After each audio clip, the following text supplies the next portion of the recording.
নমস্কার বন্ধুগণ। রাধা মাধব আর গোপাল তো বাড়িতে চলে এসছে, এবার বাকি ছিল তাদের অঙ্গরাজের পর্ব। অনেক দিন ধরেই প্ল্যান করছিলাম এটা করব, বাট কিছুতেই করা হয়ে উঠছিল না, তাই রং তুলি নিয়ে বসেই পড়লাম অঙ্গরাজ পর্ব শুরু করতে। অ্যাকচুয়ালি বেশ ভালোই লাগছিল। নিজের বাড়ির রাধা গোবিন্দকে নিজের মতো করে সাজানোর ব্যাপারটাই কিন্তু আলাদা। যদিও অনেকে এটা বাইরে থেকে করায়, বাট আমি ডিসিশন নিয়েছিলাম যে এটা আমি নিজে হাতেই করব। হয়তো একদম প্রফেশনাল হবে না, বাট চেষ্টা করব যতটা ভালো করা যায়। সো সব কিছুর পরে এই ছিল বিফোর অ্যান্ড আফটার লুক।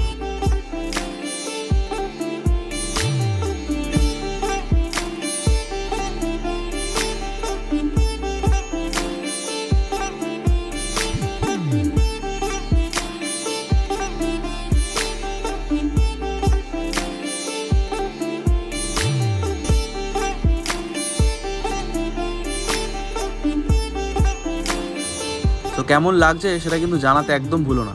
আর দিল সে বলো রাধে রাধে।